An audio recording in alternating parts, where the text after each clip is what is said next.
The UK's inflation rate turned positive in July, with the Consumer Prices Index measure rising to 0.1% from June's 0%.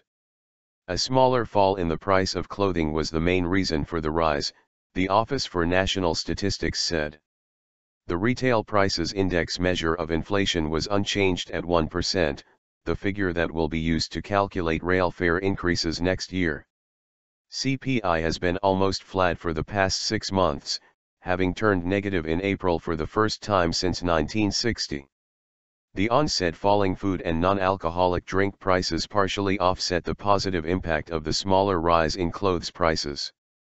The underlying measure of CPI inflation, which strips out increases in energy, food, alcohol, and tobacco, rose to 1.2% in July, a 5-month high. This is the 6th month running that headline inflation has been at or very close to zero, said Richard Campbell from the ONS. While households will have seen individual prices rise and fall, the overall shopping basket bought by the country remains little changed in price compared with a year ago. Deflationary forces.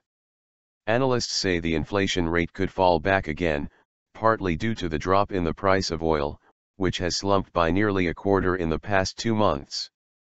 This morning's inflation figures are higher than expected, but could easily fall back next month, said Peter Cameron at Eden Tree Investment Management.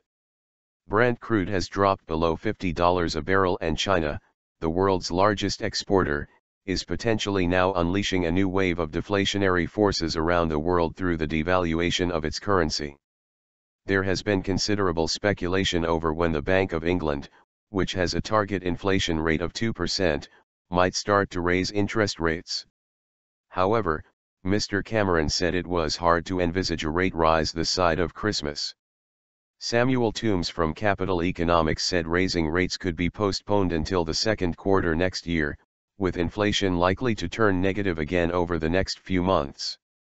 However, the pound strengthened against the dollar immediately after the inflation rate was announced, reflecting the fact that the rate was higher than expected. The pound rose by almost a cent to $1.5667. This suggests that many investors felt the rise in inflation made an early rate rise more likely. The pickup in core inflation reinforces the case for interest rates to start rising sooner rather than later, so the bank does not fall behind the monetary policy curve, said PwC's John Hawksworth. Earlier this month, meeting notes of the bank's Monetary Policy Committee showed that members voted 8-1 to keep rates on hold at a record low of 0.5%.